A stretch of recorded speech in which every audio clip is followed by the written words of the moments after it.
55편 말씀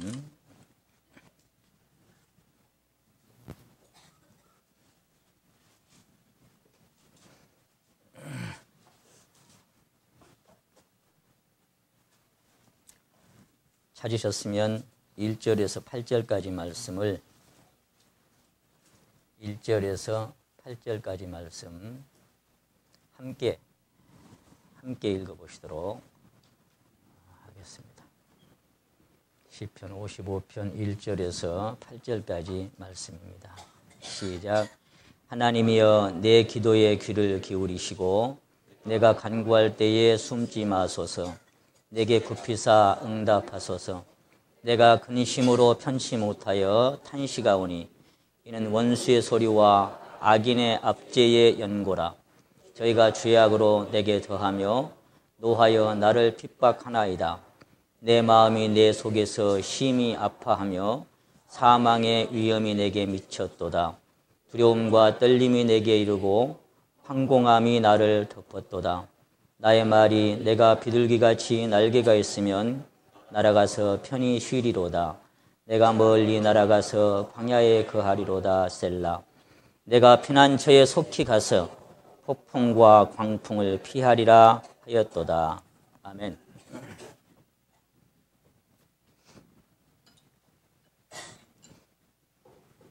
오늘 보상. 오늘 몇 번째 시간이에요? 6번요? 6번째 시간인 것 같습니다. 이 보상이라는 단어가 보응이라고 하는 단어도 함께 포함이 되어 있다. 이것을 꼭 여러분이 기억하시면서 이 말씀을 들으시면 좋겠습니다. 시간이 참 빨리 흘러갑니다. 금방 또 여름 수양회가 다가오고 있고, 어제 장수 우리 수양회 할 장소에 수양회 준비 모임에 10명이서 함께 다녀왔습니다. 오고 가는 길에 함께 교제 나누고 주님을 찬양드리는 가운데 은혜롭게 잘 다녀왔습니다. 수양회 다 가시기 위해서 마음에 작정하시고 준비하고 계시지요? 네, 고맙습니다. 오늘 이제 이 보상이라는 주제로 6번째 말씀을 드릴 건데요. 지난번에 보상이라는 5번째 시간에 시편 17편 14절 15절 말씀을 통해서 이 세상 사람과 우리 믿는 성도들의 길이 얼마나 다르고 그들의 소망과 우리의 소망이 얼마나 다른 것인지를 비춰보는 그런 시간이 됐습니다. 저희는 금생에서 이생에서 저희 분깃을 받고 그것으로 만족하고 자녀로 만족하고 살아가지만 우리는 의로운 중에 깰 때에 주의 형상을 보리니 우리가 주의 형상으로 만족하겠다고 하는 다윗의 아름다운 자백이 저와 여러분의 자백인 것도 함께 살펴봤습니다. 그리고 이제 다윗의 삶은 자비한 자로, 완전한 자로, 깨끗한 자로, 정직한 자로 평가되고 하나님의 마음에 맞는 사람, 하나님의 마음에 합한 사람이라는 칭호를 얻기에 합당한 자임도 생각해 봤습니다. 그런 칭호를 받은 이 다윗이 오늘 여기 본문 말씀에 하나님께 애가 타도록 부르짖는데 16절 17절을 같이 한번 읽겠습니다. 16절 17절 시작. 나는 하나님께 부르짖으리니 여호와께서 나를 구원하시리로다. 저녁과 아침과 정오에 내가 근심하여 탄식하리니 여호와께서 내 소리를 들으시리로다. 그러니까 저녁과 아침과 정오라는 것은 하루 종일입니다. 하루 종일. 하루 종일 내내 근심과 탄식이 마음속에 있는 거예요. 이 근심과 탄식이 마음속에 있어서 하루 종일 하나님께 부르짖는 마음이 2절에 보시면 내게 굽히사 응답하소서. 내가 근심으로 편치 못하여 탄식하오니 마음에 편치를 않아요. 무엇 때문이냐? 3절에 보시면 이는 원수의 소리와 악인의 압제의 연고라. 저희가 죄악으로 내게 더하며 노하여 나를 핍박하나이다. 이제 비가 오고 하니까 초장부터 졸고 계시는 분들이 계시는데 푹 주무셔도 하나님 보상해 주십니다. 자, 여기 다윗이 이렇게 근심하고 괴로워하는 이유가 원수와 악인들이 자기를 압제하고 핍박하고 자꾸 자기에게 죄를 뒤집어 씌워서 고통스럽게 만드는 이런 일들이 자기 삶 속에 일어나고 있음을 자백하고 있습니다. 왜 이렇게 사랑하는 다윗에게, 이렇게 신실한 하나님의 사람에게 하나님은 이런 모습으로 보상해 주시고 이런 모습으로 허락해 주셨는가? 그리고 여러분의 삶 속에는 이런 것들이 없는가 생각하시면서 4절에 보십니다. 내 마음이 내 속에서 어쨌어요? 아까 2절에는 편치 못하다고 했는데 여기는 아픈데 힘이 아픕니다. 힘이 아파하며 사망의 위험이 내게 미쳤도다. 곧 죽을 것 같은 그런 위험 속에서 마음이 너무 괴롭고 아픈 것들이 심령에 쌓여 있습니다. 그리고는 5절에 보시면 두렵고 떨리고 황공하다고 하는 이야기가 두려울 황자, 두려울 공자입니다. 그러니까 너무 무섭다 그 말이에요.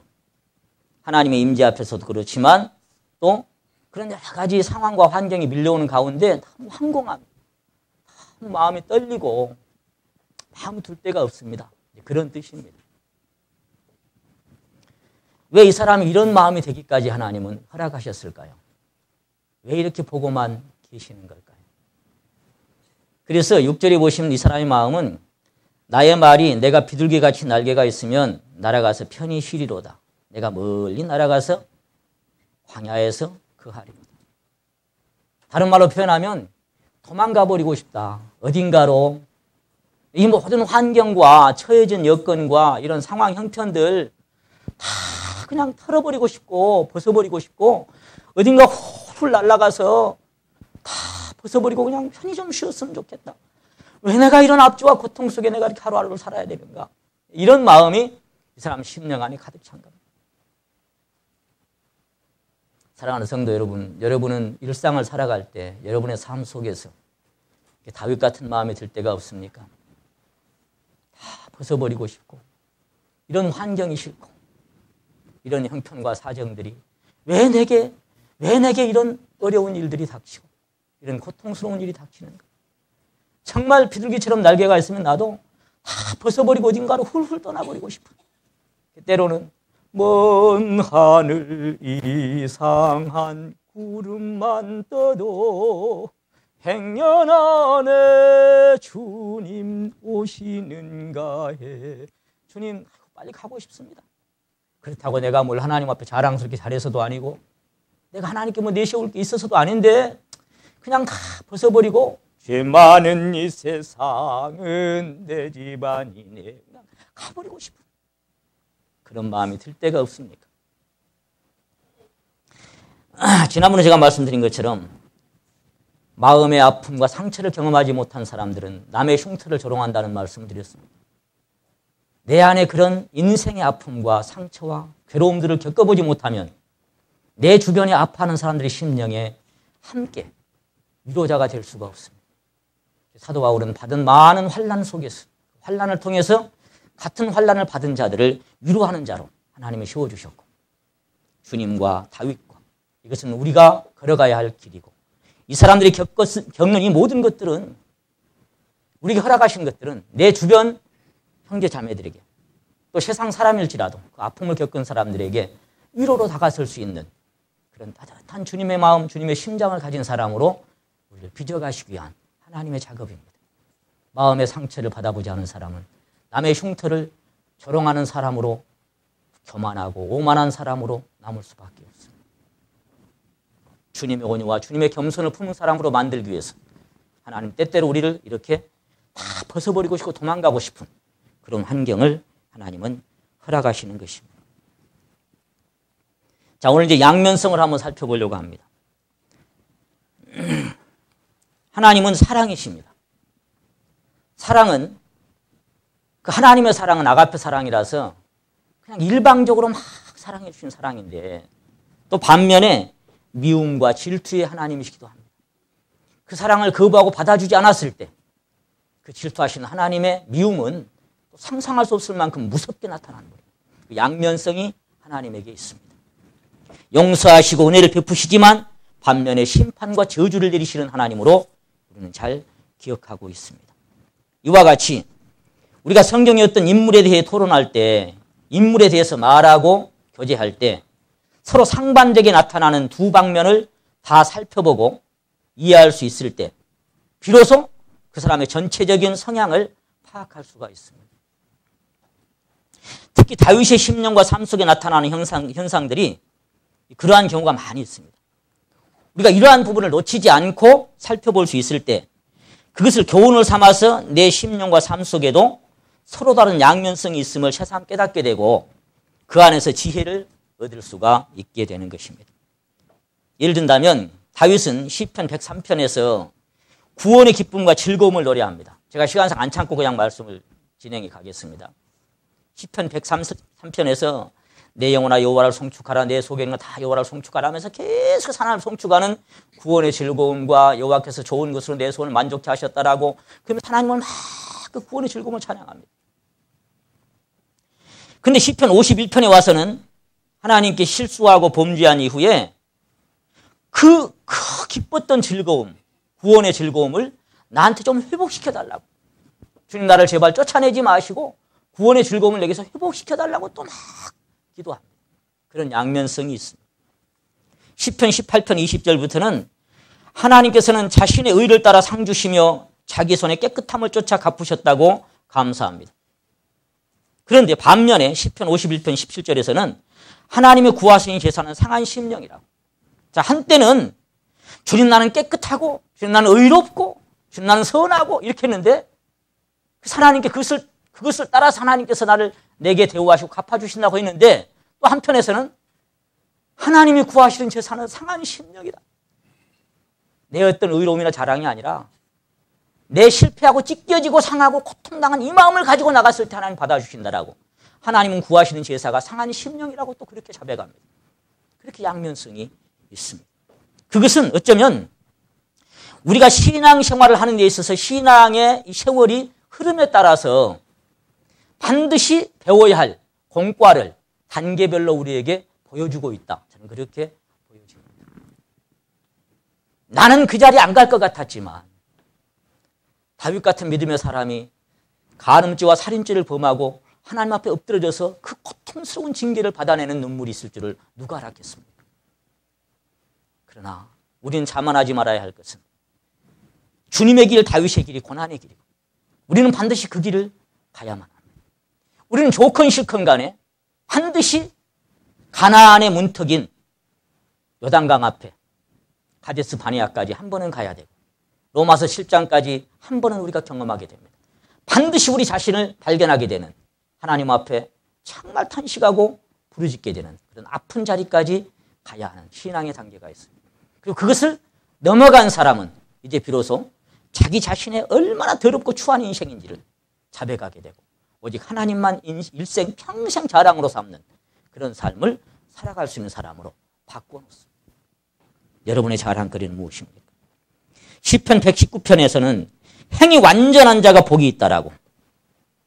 자비한 자, 완전한 자, 깨끗한 자라고 스스로 평가합니다.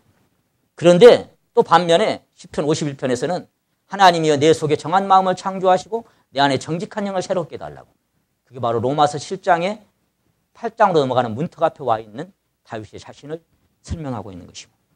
나는 자비한 자, 완전한 자, 깨끗한 자라고 했던 사람이 하나님 내 속에는 정한 마음이 없습니다. 하나님 내 속에는 깨끗한 마음이 없습니다. 내 안에 정직한 영을 새롭게 해주십시오. 내 안에 정한 마음을 창조해 주십시오. 나는 주님으로만 깨끗하고 주님으로만 정할 수 있습니다라고 자복하는 그런 단계를 거치게 되는 것입니다. 여러분의 심령은 그런 단계를 거친 적이 있습니까? 그리고 신앙이 새로 배워야 할 공과를 통해서 새로운 단계로 계속해서 신앙이 새롭게 체험되어지는 그런 단계를 살아가고 있습니까? 아니면 10년, 20년 계속 지나가는데 항상 어느 지점에 머물러서 내 신앙이 언제나 그 자리 그 모습으로 별로 성장을 경험하지 못하는, 주님의 깊은 데로 나아가는 것이 어떤 것인지 별로 마음에 인지하지 못하고 감지하지 못하고 경험하지 못하는 신앙에 머물러 있습니까? 여러분의 신앙은 어디까지 와 있습니까? 시편 4편 7절에서는 주께서 내 마음에 두신 기쁨은 저희의 곡식과 포도주의 풍성할 때보다 더하다고. 나는 너무 기쁘다고. 바울 사도의 그 신앙과 같죠. 형제들아 기뻐하라. 내가 다시 말하노니 기뻐하라. 나와 함께 기뻐하라. 근데 또 한편에 가서는 다윗이 뭐라고, 사도 바울이 뭐라고 간증합니까? 내가 애통하는 마음과 찢어지는 고통이 있다. 하나님 나를 마음물에 찢기같이 만들어버리는데 내가 많은 눈물로 지금도 내가 너에게 말하고 있다. 그렇게 또 아픔을 호소합니다. 다윗이 자기 속에 두신 이 하나님이 두신 기쁨이 저희의 곡식과 포도주 풍성할 때보다 풍성한 기쁨이 내 안에 있다라고 그렇게 자백했는데, 그런데 오늘 여기 지금 이 말씀에는 나는 근심합니다. 저녁과 아침과 정오에 근심하면서 부르짖습니다. 나는 내 마음이 심히 아픕니다. 나는 너무 두렵습니다. 내가 벗어나고 싶습니다. 또 그렇게 자백합니다. 이것이 양면성입니다. 그러니까 만약에 어떤 한 구절만 딱 가지고 다윗은 이랬어 라고 얘기해버리면 우리는 큰 착각을 일으키게 돼요. 어느 한 면만 가지고 이 사람은 이렇다, 저 사람은 저렇다. 성경의 어떤 한 구절을 가지고 이렇다 저렇다 얘기해버리면 그 반대되는 말씀들이 무수히 존재하고 있습니다.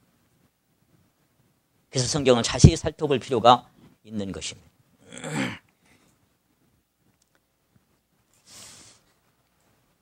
이 두렵다고 부르짖는 다윗의 자백이 27절에 보시면 한번 찾아봅니다. 거기 잡고 27절, 27편. 27절이 아니고 27편. 시편 27편.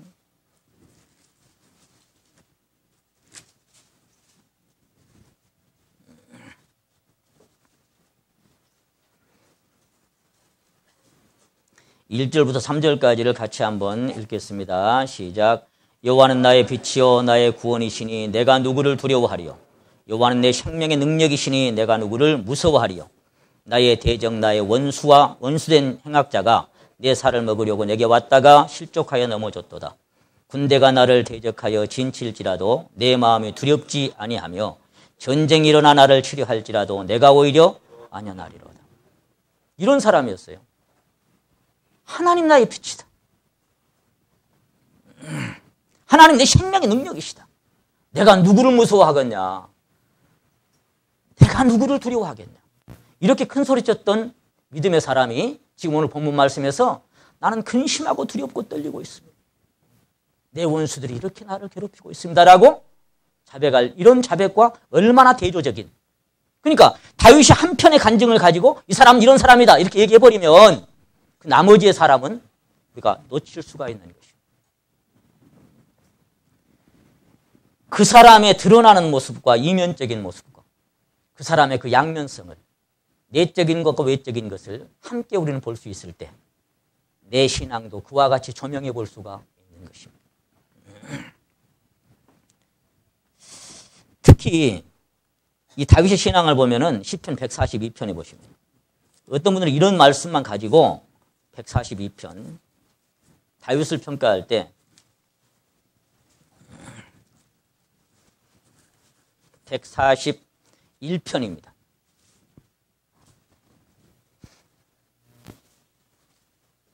자, 이제 하나님께 기도를 드리는데 3절에 보십니다. 여호와여 내 입 앞에 파수꾼을 세우시고 내 입술의 문을 지키소서. 내 마음이 악한 일에 기울어 죄악을 행하는 자와 함께 악을 행치 말게 하시며 저희 진찬을 먹지 말게 하소서. 5절을 함께 읽겠습니다. 시작. 의인이 나를 칠지라도 은혜로 여기며 책망할지라도 머리에 기름같이 여겨서 누가 이를 거절치 아니할지라. 저희의 재난 중에라도 내가 항상 기도하리로다. 이 부분만 딱 보면 다윗은 어떤 사람이냐면 의인이 나를 칠지라도 누가 나를 힘들게 하고 괴롭힐지라도 항상 은혜로 여기고 머리에 기름처럼 여겨서 내가 잠잠히 받고 그들이 어떻게 할지라도 나는 그들을 위해서 늘 축복하고 기도하는 사람으로 살겠습니다. 이런 자백이 됩니다. 실제로 보면 사무엘하 16장 5절에 보시면 이제 압살롬 자기 아들이 자기를 죽이려고 군대를 일으키고 쫓아오잖아요. 그러니까 얼마나 급했든지 맨발로 그냥 입은 옷으로 도망을 갑니다. 울면서 죄를 넘어갑니다. 얼마나 한심스러운 모습입니까? 내가 가장 사랑했던 아들에게 쫓겨서 아들이 나를 죽이려고 군대를 이렇게 쫓아오고 반란을 일으켰어.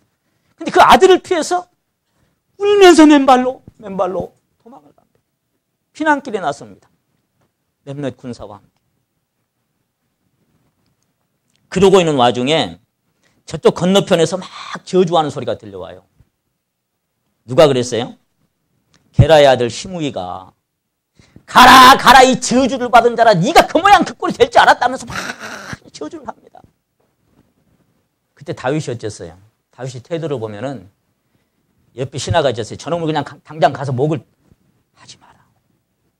하나님이 그 사람을 통해서 나를 저주하라고 하심인지 내가 어떻게 아냐. 혹시 그로 인해서 하나님이 나를 불쌍히 여길 줄 아냐. 그러니까 그냥 저주하게 놔둬. 이렇게 잠잠히 받아들입니다. 이것이 나를 칠지라도 은혜로 여기는 것입니다. 누가 뭐라고 하든지 그걸 받는 거예요. 저게 왜 저래 그렇게 받는 게 아니라 하나님이 저 사람을 통해서 나에게 그렇게 하시는구나. 그렇게 받아주는 사람이 다윗이었어요.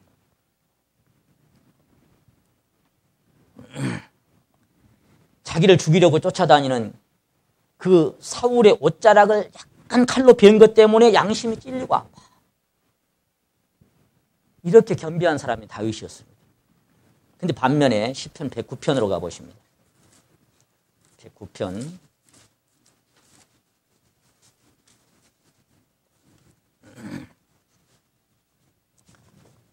1절부터 보십니다. 나의 찬송하는 하나님이여 잠잠하지 마옵소서.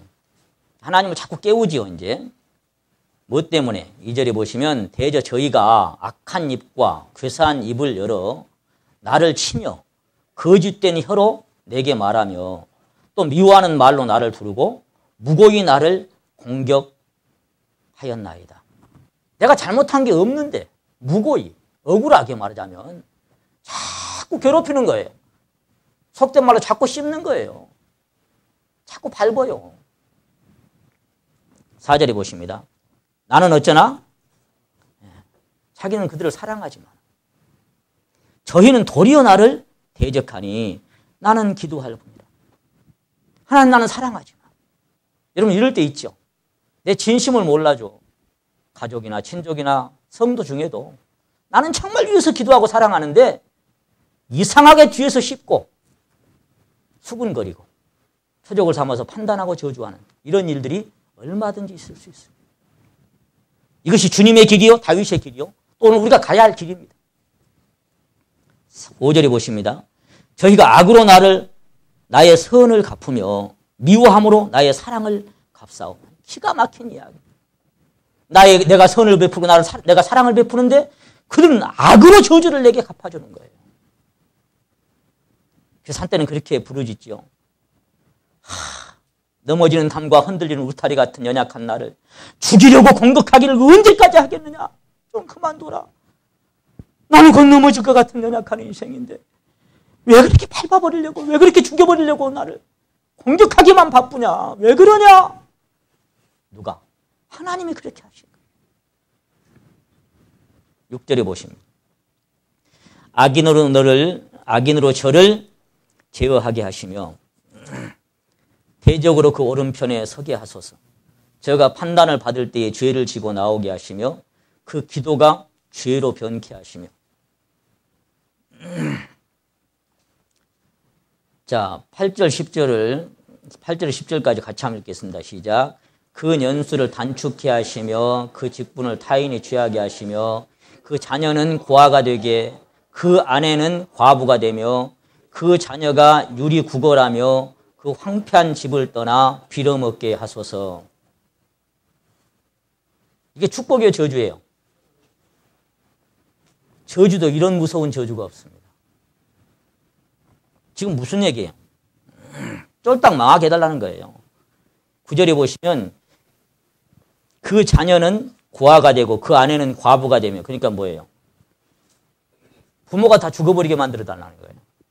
그것들 죽여불고 과부가 돼서 고생하는 거 내가 보고 싶고, 그 자식들이 고아가 돼가지고 여기저기 유리 구걸하면서 빌어먹는 꼬라지를 내가 보고 싶다. 속된 말로 그런 얘기를 하는 거예요. 지금. 누가 지금 이렇게 얘기하고 있어요? 누가? 다윗이. 의인 나를 칠지라도 내가 은혜로 여기고 머리에 기름같이 여기서 내가 다 받겠다고. 시므이가 아무리 저주를 해도 하나님이 그를 통해서 나를 저주하라 하시면 누가 아냐. 내버려 둬라. 그렇게 얘기했던 다윗이 지금 이놈의 집구석이 쫄딱 망해버렸으면 좋겠다. 그 말이에요. 그리고는 과부가 되게 하고 고아가 되게 해서 그 자식들이 여기저기 거지처럼 다니면서 유리 구걸하고 빌어먹는 인생들이 됐으면 좋겠다. 하나님 그렇게 해주십시오. 지금 그렇게 기도하고 있어요. 여러분 이런 것들을 느껴볼 때가 없습니까? 축복을 하는데 자꾸 괴롭히니까 나도 모르게 하나님께. 자, 지금 우리는 오늘 여기서 뭘 보고 있는가 하면은 하나님 앞에는 아주 정직해야 됩니다. 다윗이 이런 마음이 안에 있는데, 이런 마음을 안에 저것도 빌어먹고 이렇게 있는데 겉으로 말해 하나님 앞에 하나님이여 저들 축복해 주시오. 하나님 모르시겠습니까? 있는 그대로 쏟아내는 거예요. 그래서 사도 바울은 내가 하나님 앞에 마음을 토해내라 그랬어요. 물 쏟듯이 쏟아내라 그랬어요. 물 쏟아내면 토해내면 뭐 나오겠어요? 뭐 좋은 것만 나옵니까? 이것저것 섞여진 거 막 더러운 거 다 나오지. 술 먹고 토해보세요. 뭐 나오는지. 마음을 토해봐라고 말. 이 다윗은 지금 하나님 앞에 위선자로 살지 않는 겁니다. 있는 그대로 하나님의 제단 앞에, 하나님의 보좌 앞에, 하나님 때로는 이런 마음이 들 때도 있습니다. 하나님 때로는 이런 것도 있습니다. 하나님 내 마음 아시고 다 이렇게. 이것이 하나님과의 사귐이고 기도입니다. 이게 자백입니다. 하나님은 중심을 살피시고 마음의 비밀도 아시고 일어나는 생각도 아시는데 위선자처럼 포장하고 하나님이여 저들을 축복해 주시옵소서. 하나님 저들에게, 하나님 뭐랄게, 야, 네 속에 지금 저주가 있네. 네 속에 보니까 무서운 마음도 있네. 갈아 마셔도 분이 안 풀릴 만큼 무서운 마음을 품고 네가 지금 입으로 축복하고 있냐? 내가 안 돼. 다윗의 양면성이 있어. 저와 여러분에게도 양면성이 있어. 한편에 주님의 마음이 있고 또 한편은 때때로 그런 마음이 일어날 때가 있어. 왜? 육신의 소욕은 죽을 때까지 끊어지지 않고 그대로 우리를 따라다닙니다. 항상 우리 안에 있는 것이죠. 그래서 계속 그 저주입니다.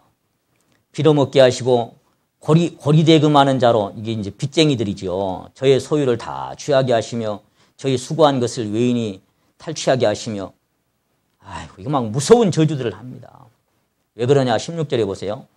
저가 긍휼히 여길 자를 여길 일을 생각지 아니하고 가난하고 궁핍한 자와 마음이 상한 자를 핍박하여 죽이려고 한 연곤이다. 저것들 보십시오. 가난하고 연약한 자를 그냥 잡아 죽이려고 그랬던 인생님으로 그렇게 갚아주십시오. 그러면서 17절에 저가 저주하기를 좋아하더니 그것이 자기에게 임하고 축복하기를 기뻐하더니 복이 저를 멀리 떠났으며 저주하기를 옷 입듯 하더니 저주가 물같이 내장에 들어가서 기름같이 그 뼈에 들어갔나요. 우리가 산에 가서 그거 해보셨어요?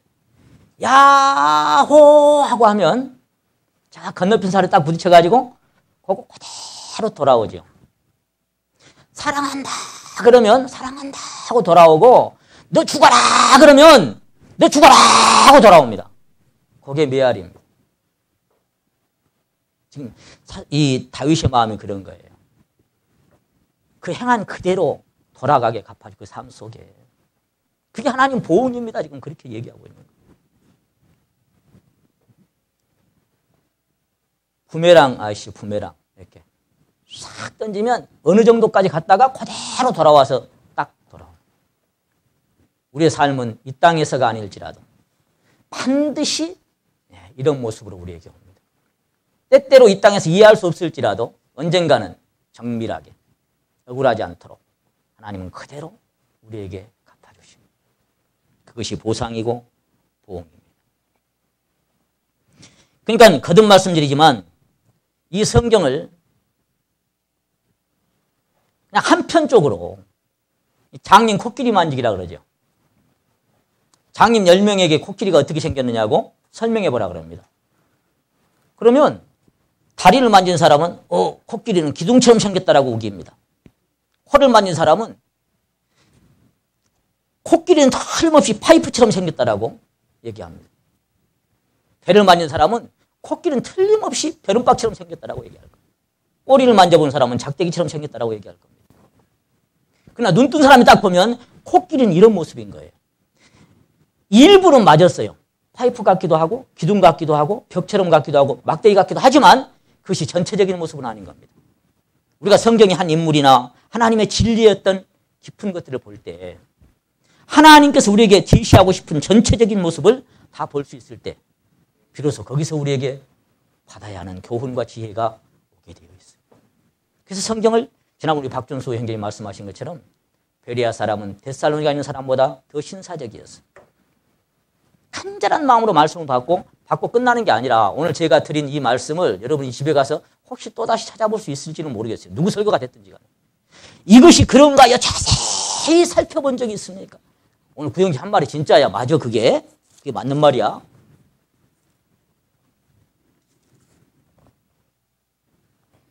그래서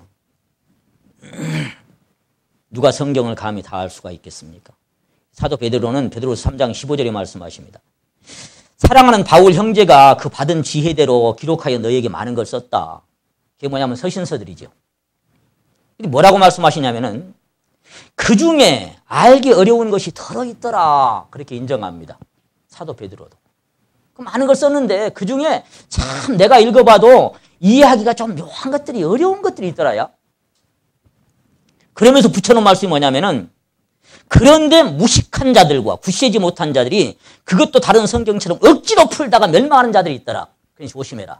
경고합니다. 무식한 자들이라고 표현해요. 무식한 자들과 굳세지 못한 자들이 그렇게 지혜로 써서 보낸 그것을 억지로 풀어가려고 하다가 멸망하는 자들이 있으니까 너희도 그 억지로 풀려고 하지 마. 조심해야 돼. 모든 성경은 하나님의 감동으로 된 것이므로 하나님의 감동으로 풀어지기 전까지는 인위적으로, 신학적으로, 논리적으로, 지식적으로 풀려고 하면 안 됩니다. 하나님이 가르쳐 주셔야 됩니다.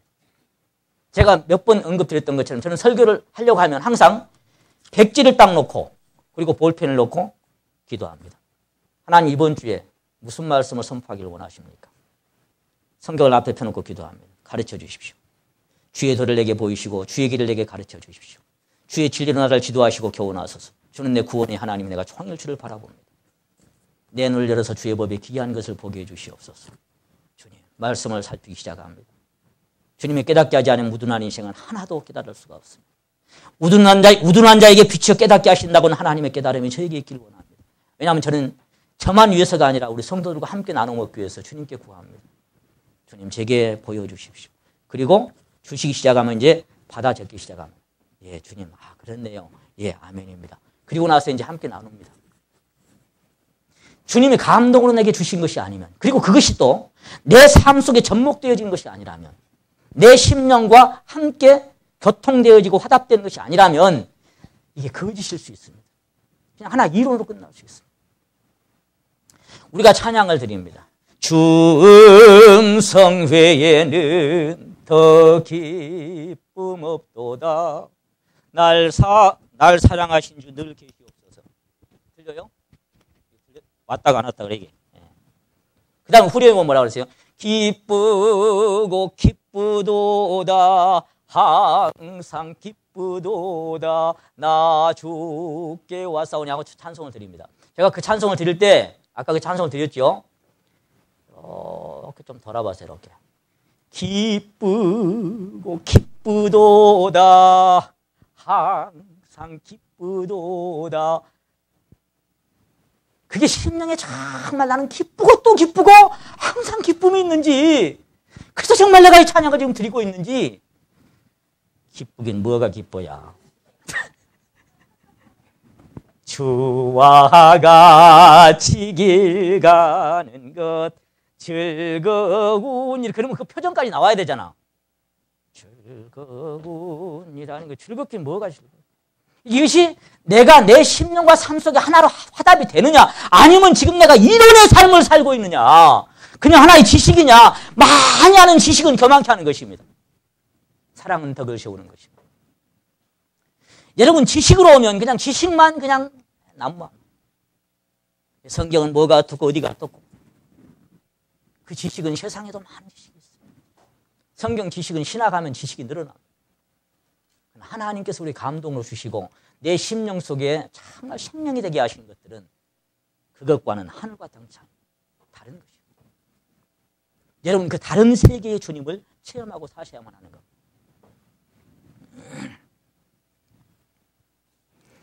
자, 우리가 성경에서 가장 착각하기 쉬운 부분 중에 하나가 바로 이 보상이나 보응에 관한 부분입니다. 저는 그렇게 많이 보여요. 지금 오늘 6번째 말씀을 드리는데 그래도 아직까지 착각 속에서 깨어나지 못한 분들이 계실까 봐서. 어떤 부분이냐면 말씀대로 규례대로 순종하면 복받고 만사 형통한 것이고 불순종하고 악하게 살고 죄 짓고 살면 벌받고 망하게 된다는 극히 일반적인 논리로 해석이 된다면 성경을 찢어내버릴 것이 너무나 많습니다. 찢어내버려야 할 장들이 너무나 많아요. 그러나 우리는 그동안 말씀을 통해서 의인의 행위대로 받는 악인도 있고 악인의 행위대로 받는 의인도 있다는 사실을 면밀하게 살펴봤습니다.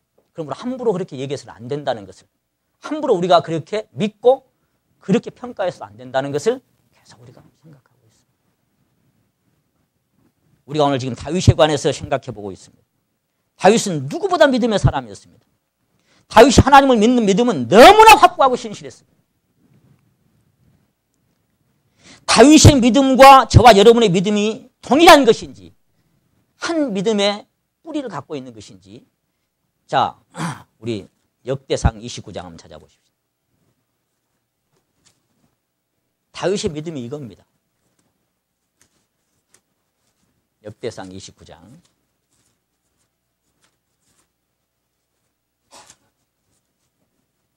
이 말씀을 암송하시는 분도 많이 계실 텐데요.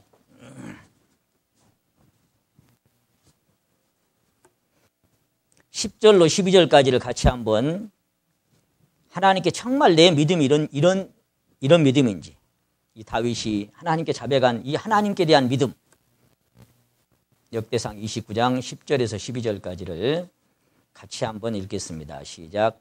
다윗이 온 회중 앞에서 여호와를 송축하여 가로되 우리 조상의 이스라엘의 하나님 여호와여, 주는 영원히 송축을 받으시옵소서. 여호와여, 광대하심과 권능과 영광과 이김과 위엄이 다 주께 속하였사오니 천지에 있는 것이 다 주의 것이로소이다.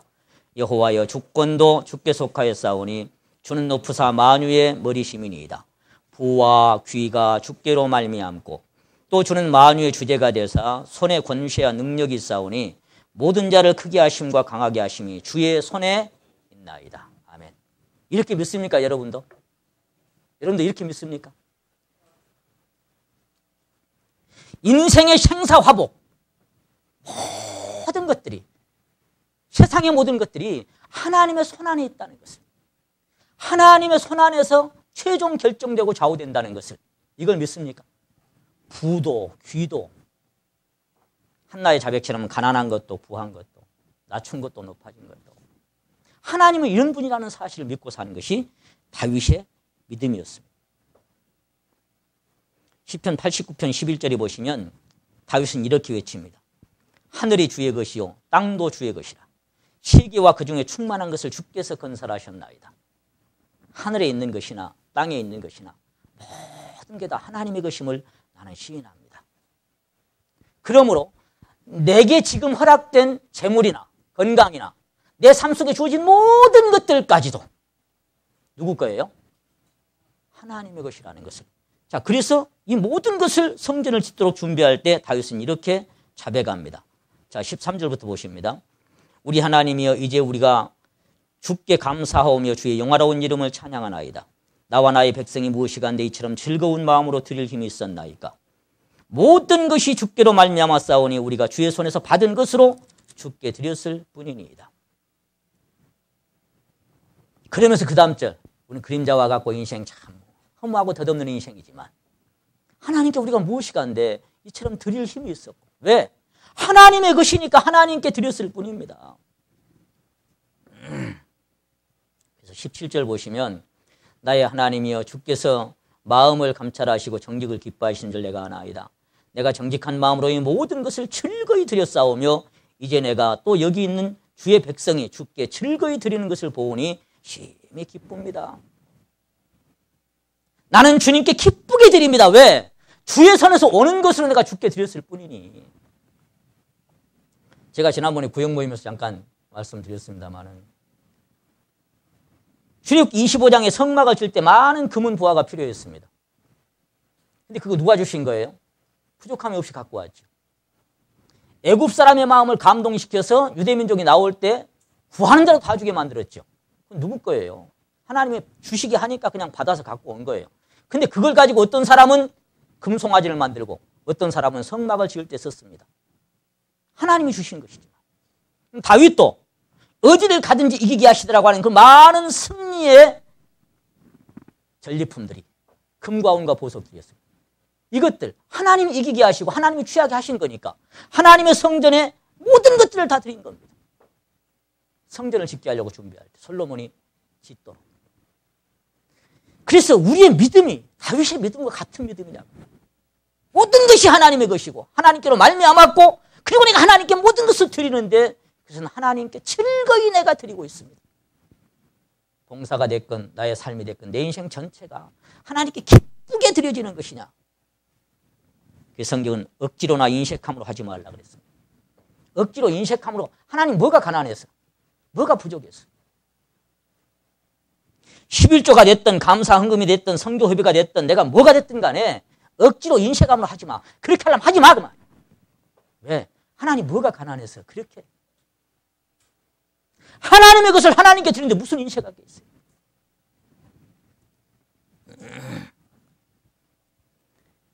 시편 18편에 보시면 다윗의 믿음이 하나님은 나의 힘이다 그랬어요. 보세요.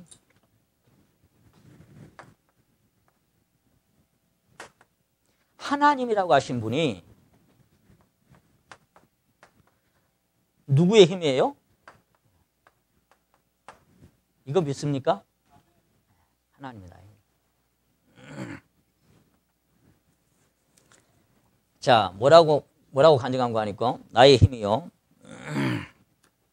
나의 반석이시오. 나의 요새시오. 나를 건지시는 자.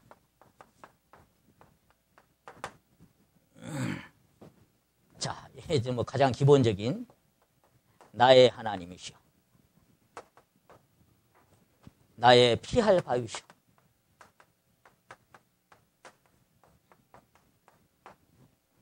그리고 나의 방패시오.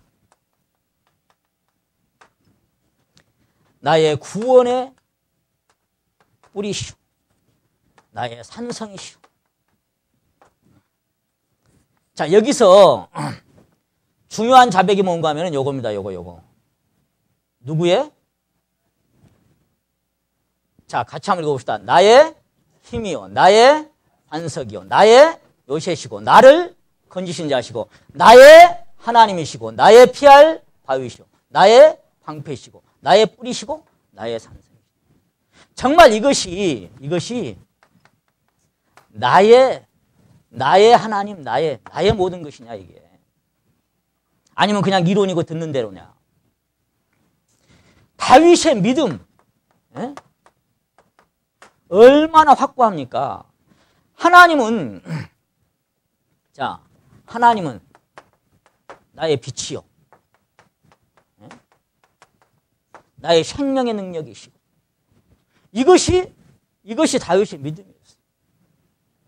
그럼 오늘 나도 다윗의 믿음처럼 이렇게 똑같은 믿음으로 내가 하나님을 믿고 사는 사람이냐. 정말 하나님은 나의 빛이고 소망이고 나의 모든 것이다.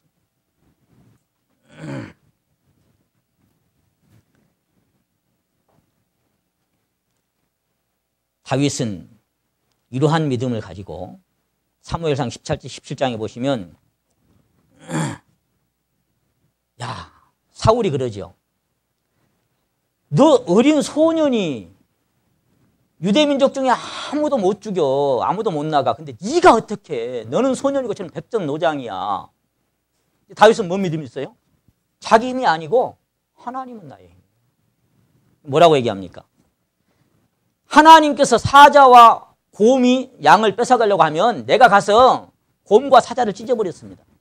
그리고 그 곰과 사나운 사자가 나를 건져주셨거늘 하나님이 저놈한테도 나를 건져주실 줄을 내가 믿습니다. 요게 다윗의 믿음이에요. 그런 다윗이 오늘 떨고 있어요. 이 본문 말씀에. 이걸 어떻게 설명하냐.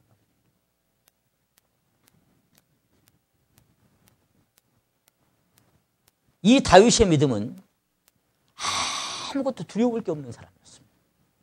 오직 하나님 한 분만이 자기 인생의 전부로 삼았습니다. 그래서 이런 경험을 바탕으로 해서 다윗이 그 양들을 치는 그것을 바탕으로 해서 자기가 자백했던 시편이 정말 보석 같은 시편 23편입니다. 여호와는 나의 뭐예요? 하나님이 나의 목자시다.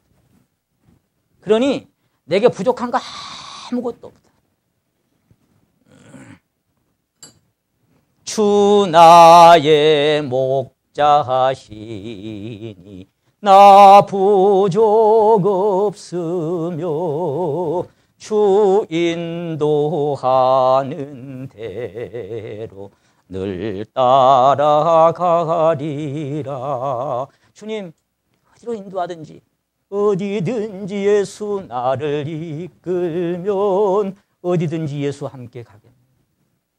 예수 함께 아니 가면 낙 없고 예수 함께 가면 행복이고 둘 중에 하나. 이것이 다윗의 믿음이었어요. 그런 믿음이 있는 사람의 이면에 이런 인생의 고달픈 삶들이 연속이었더라 이 말이에요. 그러므로 저와 여러분의 삶 속에도 똑같이 말하자면 사도 바울이 그렇게 표현합니다.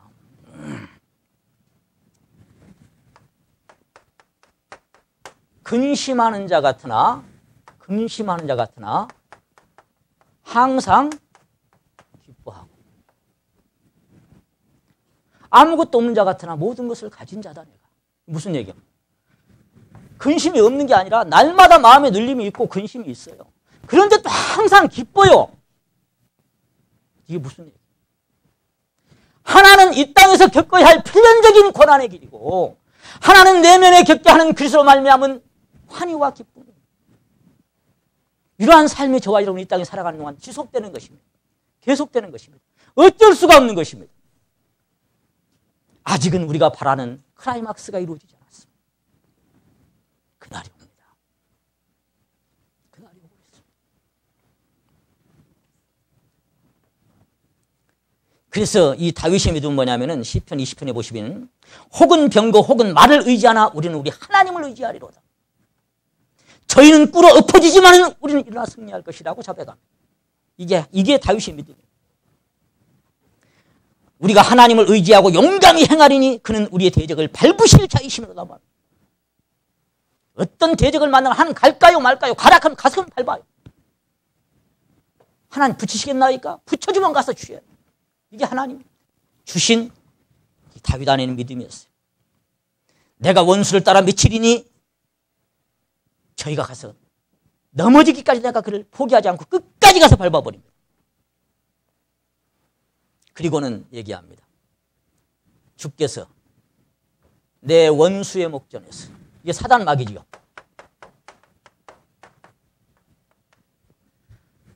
사단 마귀가 없는 게 아니고 그 앞에 있어. 원수의 목전에서 내게 상을 베푸신다. 한번 따라 하십니다. 내 잔이 넘치나이다. 우리가 이제 지금은 우리가 안 합니다만은 야 맥주 한잔 따라봐. 그러면 어째 막 부글부글 끓어서 넘칠 때까지 딸지요. My cup overflows. 내 잔이 넘치나이다. 내 잔이. 여러분 어때요? 여러분 잔이 부족해요? 넘쳐요? 예? 이런 자백 드립니까? 주야, 너무나 넘칩니다. 극한 가난이 풍성한 연보를 넘치게 하셨나이다. 극한 가난과 많은 환난 속에 저희 기쁨이 넘치나이다. 무슨 얘기? 많은 근심과 환난이 있는데 기쁨이 넘쳐. 악한 죄 파도가 많으나 마음이 늘 평안해. 많은 게 덤벼드는데 근데 그 안에 평강이 이루어지지가 않아. 아무도 빼앗아갈 수 없는 그 평강과 기쁨이 그 심령에 솟아나고 있어요. 이것이 신앙인들의 핵심. 주님과 동행하는 자들의 삶입니다. 저와 여러분의 믿음도 다윗의 믿음과 같습니까? 사단마귀가 아무리 우리를 유혹해서 깔아내리려고 애쓰지만은 원수의 목전에서 상을 내게 베푸십니다. 원수 물리쳐 본 게 아니고 뻔히 원수와 함께 있는데 그 자리에서 내게 상을 베푸려. 내 주변에 많은 원수들이 있어. 다윗도. 근데 거기서 상이 베풀어지고 거기서 그 만찬이 베풀어지는 거예요. 그러니 얼마나 이 원수가 그래서 저놈 자식을 그냥 어떻게 그냥 해버리고 싶은데 저놈 자식을 그걸 어떻게 할 수가 없는 거예요. 때로는 근심하고 두렵다라고 정직하게 하는 게 부르짖지만 자 근본 주님께 내려지는 믿음의 닻이 있어요. 믿음으로 닻을 주께 던지고 끊임없이 주를 찬송하면서 여러분 이렇게 찬양이 계속 나와집니까? 심령에서 깨든지 자든지 심령에서 계속 찬양.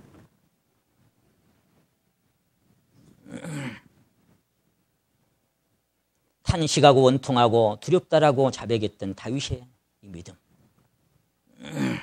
이런 믿음의 용사가 한때는 사울을 피해서 가드왕 아기스에게 도망가죠.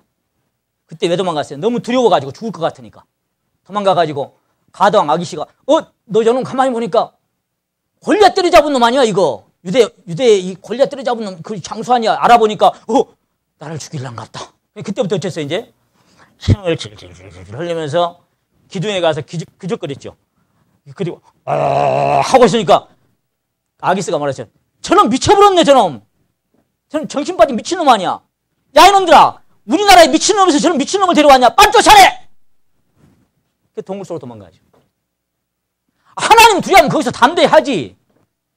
왜 거기서 미친 척하고 왜 두려워해? 인생의 희노애락이 다윗의 삶 전체 속에 녹아있어요. 사도 바울이 목숨 아끼냐고 전하지만 죽이려고 덤벼드니까 성문에서 광주리 타고 도망가. 왜 그래요? 왜 광주리 타고 도망가? 비겁하게 죽여라고 나서지. 아직 때가 안 됐어. 할 일이 남아있어. 그래서 다윗도 얘기합니다. 중년에 나를 데려가지 마십시오.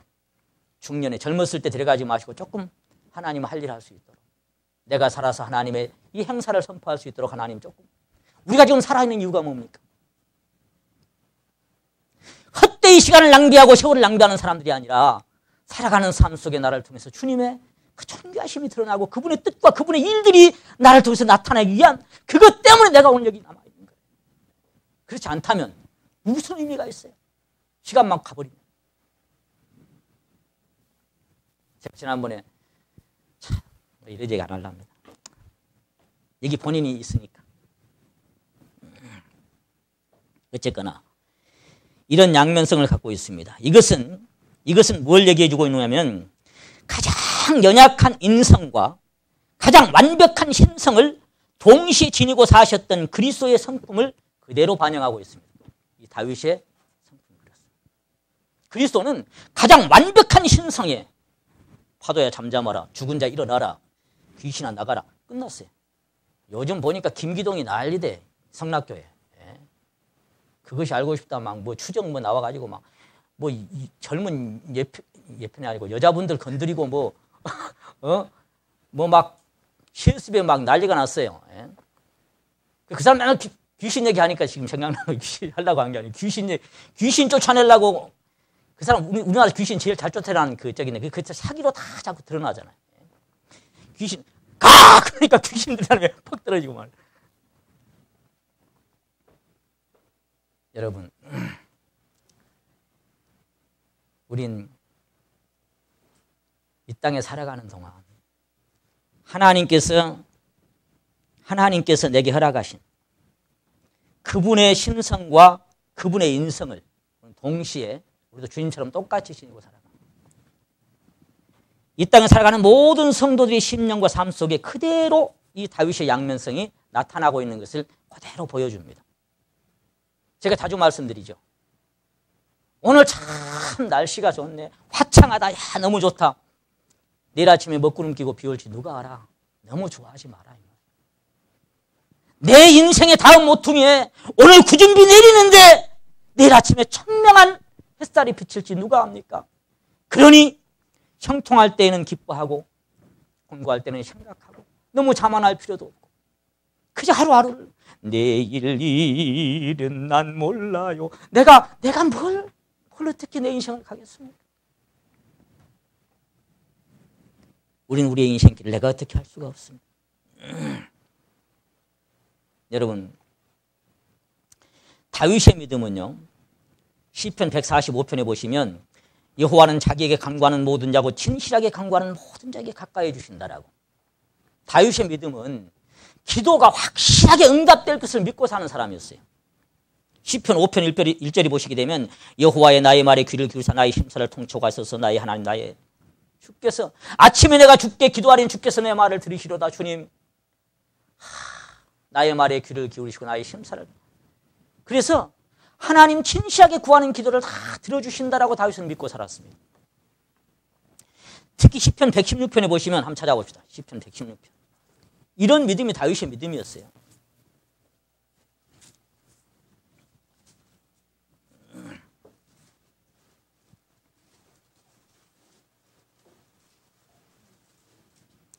(1절에서 5절까지) 하나님께 우리가 우리 자백으로 한번 드려보시기 바랍니다. 1절에서 5절까지 시작. 116편 1절에서 5절까지 시작. 여호와께서 내 음성과 내 간구를 들으심으로 내가 저를 사랑하는도다. 그 귀를 내게 기울이셨으므로 내가 평생에 기도하리로다. 사망의 줄이 나를 두르고 음부의 고통이 내게 미치므로 내가 환난과 슬픔을 만났을 때에 내가 여호와의 이름으로 기도하기를 여호와여 주께 구하오니 내 영혼을 건지소서 하였도다. 여호와는 은혜로우시며 의로우시며 우리 하나님은 자비하시도다. 그래서 어쨌다는 거예요? 여호와께서 구원해 주셨도다. 그런 얘기예요. 이게 무슨 얘기예요 지금? 내 음성과 내 간구를 들으심으로 그 귀를 내게 기울이시. 내가 평생에 기도하고 삽니다. 주님은 내 기도를 확실하게 듣고 계십니다. 그런 믿음으로 살았던 사람이 다윗의 믿음이었습니다. 다윗은 끊임없이 하나님께 기도와 찬양을 드렸습니다. 그런데 이렇게 믿고 있는 다윗이 또 어떤 기도를 드리는 거 하니까 22편 보십니다. 물론 이것은 주님의 길이었지만 시편 22편 봅니다. 얼마나 대조적인지 한번 보세요. 22편 1절. 내 하나님이여 내 하나님이 어찌 나를 버리셨나이까? 어찌 나를 멀리하여 돕지 아니하시며 내 신음하는 소리를 듣지 아니하시나이까? 2절을 같이 한번 읽겠습니다. 시작. 내 하나님이여 내가 낮에도 부르짖고 밤에도 잠잠치 아니하오나 응답지 아니하시나이다. 아니 그 귀를 내게 기울이셨고 내 음성을 들으시면 내가 주님 사랑합니다. 주님 내 기도를 들으시고 항상 응답해 주시면 내가 주님 사랑합니다라고 하나님을 믿는 신뢰가 돈독했던 다윗이 내가 밤에도 부르짖고 낮에도 잠잠치 않게 계속 왜 하나님 응답 안 합니까? 왜 하나님 뭐하고 계십니까? 왜 잠잠하고 계십니까? 이게 뭐예요 지금? 여러분들 이거 느낄 때 있습니까? 때로는 어떤 기도가 아이고 하나님 감사합니다. 들어주셨네 그래. 근데 그보다 더 어렵고 힘든 일이 있는데 그것과는 비교되지 않을 만큼 너무 아프고 고통스러운 환경이 오는데 그걸 놓고 주여 주여, 그보다 더 몇 배로 눈물로 간절하게 애절하게 기도하는데 하늘은 침묵으로 일관할 때가 있어요. 이것이 주님의 길이고 다윗의 길이고 저와 여러분이 가야 할 길이에요. 때로는 이럴 때도 있고 때로는 저럴 때도 있는 것이요. 젊은 사자는 궁핍하여 줄일지라도 여호와를 찾는 자는 모든 좋은 것이 부족함이 없다라고 그렇게 간증했던 다윗이 38편 한번 봅니다. 38편 1절부터 보시면 여호와여, 주의 노로 나를 책하지 마시고 분노로 나를 징계하지 마소서. 주의 살이 나를 찌르고 주의 손이 나를 심히 누르시나이다. 자, 누구 손이 그랬다고요? 주의 진노로 인하여 내 살에 성한 곳이 없사오며 나의 죄로 인하여 내 뼈에 평안함이 없나이다. 내 죄악이 내게 머리에 넘쳐서 무거운 짐 같으니 감당할 수 없나이다. 내 상처가 썩어 악취가 나오며, 이게 또 욥의 간증하고 똑같은 거예요. 나의 우매한 연고로소이다. 내가 아프고 심히 구부러졌으며 종일토록 슬픈 중에 다니나이다. 내 허리에 열기가 가득하고 내 살에 상한 곳이 없나이다. 내가 피곤하고 심히 상하였음에 마음이 불안하여 신음하나이다. 주여, 나의 모든 소원이 주의 앞에 있사오며 나의 탄식이 주의 앞에 감추이지 아니하였나이다.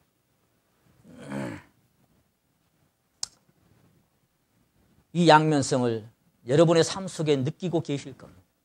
진짜 주님을 섬겨가는 신앙인들의 삶 속에는 어떤 때는 이런 때가 옵니다. 어떤 때는 저런 때가 있습니다.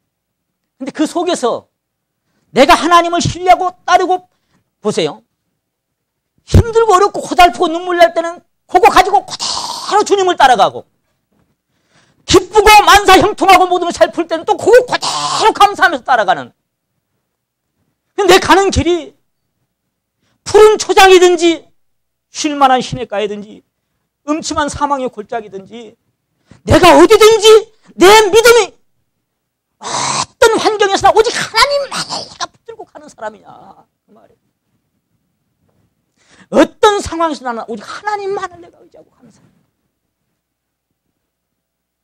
기쁘고 즐거울 때만 하나님 섬깁니까? 여러분 모든 게 형통하고 잘 풀릴 때 하나님께 감사하는 것은 아무나 할 수 있습니다. 그러나 범사에 감사하시는 것은 진짜 하나님을 신뢰하지 않는 사람은 감사 안 됩니다. 눈물 나고 고통스러운데 어떻게 감사가 나옵니까? 그럼 하나님은 범사에 감사하기를, 항상 기뻐하기를 그렇게 우리에게 요구하십니다.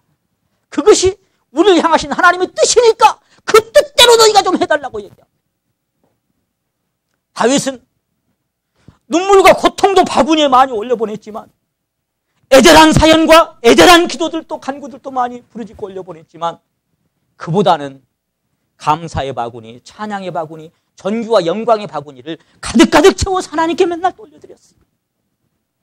양쪽을 다 하나님께 올려드리고 사는 사람.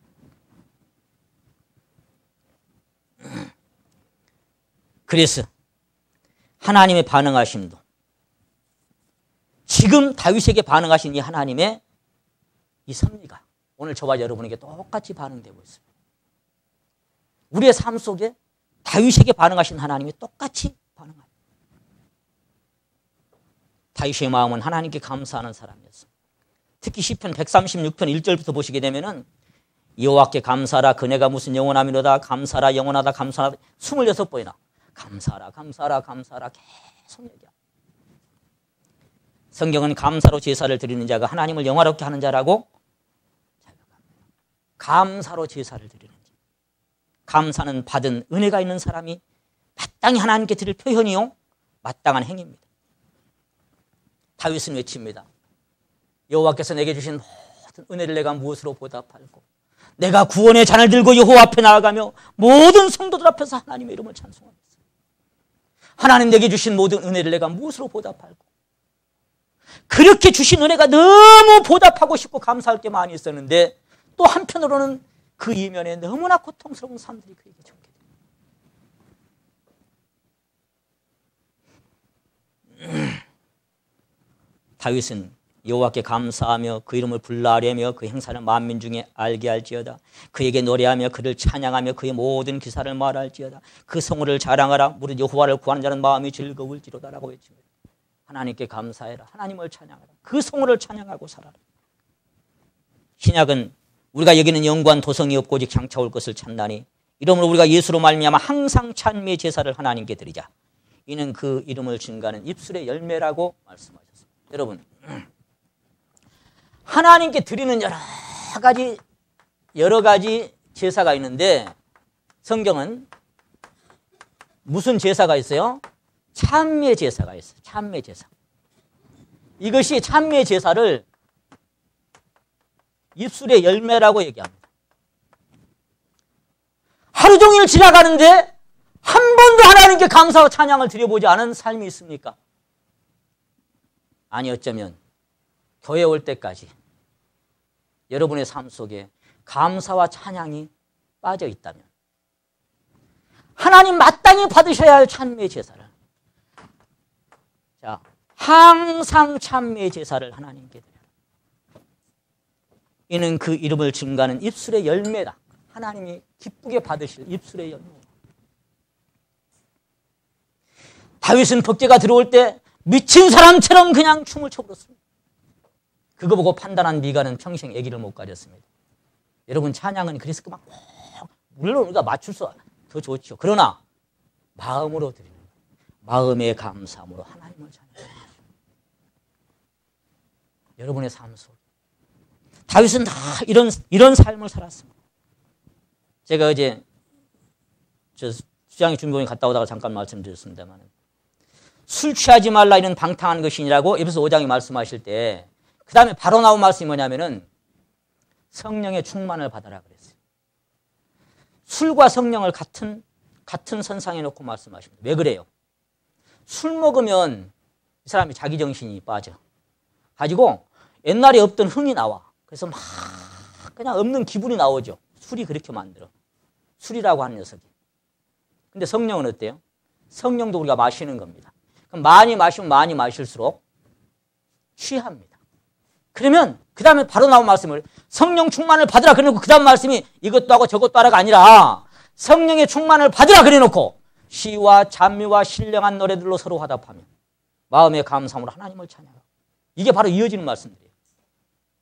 여러분 심령 안에 주님의 생명과 주님의 사랑이 주님의 기쁨에 충만할 때 마음의 감사함과 찬양이 시와 찬미와 신령한 노래들로 나오는 건 당연한 것입니다. 그게 입술의 열매입니다.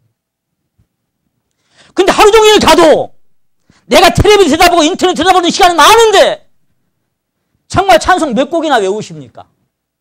몇 곡이나 암송하십니까? 우리 구역에 우리 서분순 자매님께서 복음성가 111장을 한번 읽어보시면 그대로 111장 12절까지 있죠. 우리 수요 집회, 찬양 집회 때때는 제가 아쉬운 마음이 들 때가 있어요. 그날 그냥 계속 해버립니다만. 김용갑 장로님 좀 미안하지만.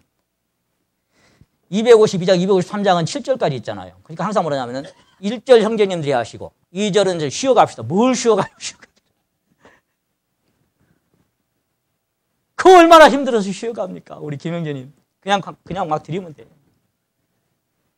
7절이 문제가 아니라 1시간, 2시간, 3시간 계속해도 마음의 기쁨을 드릴 수 있는 게 찬송인데 안 보고 몇 시간이나 드릴 수 있어요. 안 보고.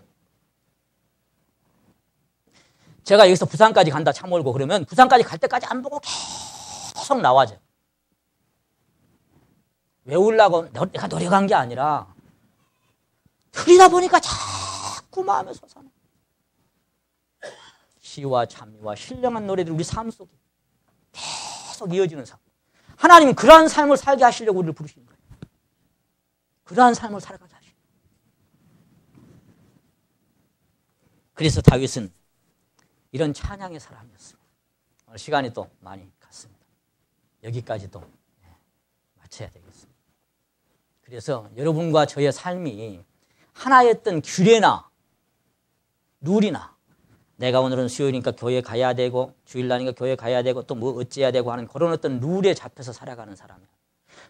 교회에서 만들어 놓은 프로그램의 어떤 룰을 잘 따라 살아가는 신앙을 깨우는 사람이 아니라 내가 하루 24시간, 1년 300일 내가 어디에 있든지 간에 항상 내가 주님과 함께 동행하며 주님께 영광과 찬양과 감사를 돌려드리는 사람이야. 그리고 오늘 그런 연장선상에서 오늘 내가 여기 오고, 그런 연장선상에서 내가 수요일 날 오고, 그런 연장선상에서 내가 수양회도 간 사람이냐. 이런 예배 프로그램 어떤 것이만 그냥 내가 신경 쓰고 마음 쓰는 사람이라면 그건 종교인입니다. 종교 생활을 하는 사람. 우리는 먹든지 마시든지 무엇을 하든지 우리의 삶 전체가 하나님께 드려지는 살아있는 예배의 삶으로 드려지는 삶인 줄로 믿습니다. 네, 그래서 오늘 우리 다윗의 삶을 살펴보다가 지금 마쳐야 되겠는데요.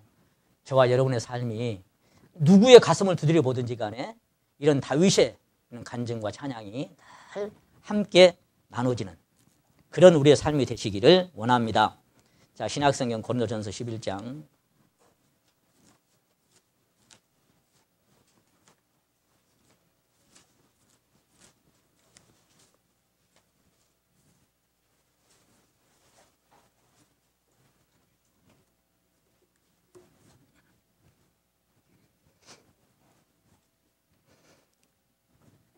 항상 읽었던 성찬에 관한 말씀 11장 28절 29절 같이 읽으시고 성찬 예시 진행하도록 하겠습니다. 28절 29절 시작. 사람이 자기를 살피고 그 후에야 이 떡을 먹고 이 잔을 마실지니 주의 몸을 분변치 못하고 먹고 마시는 자는 자기의 죄를 먹고 마시는 것이니라. 아멘.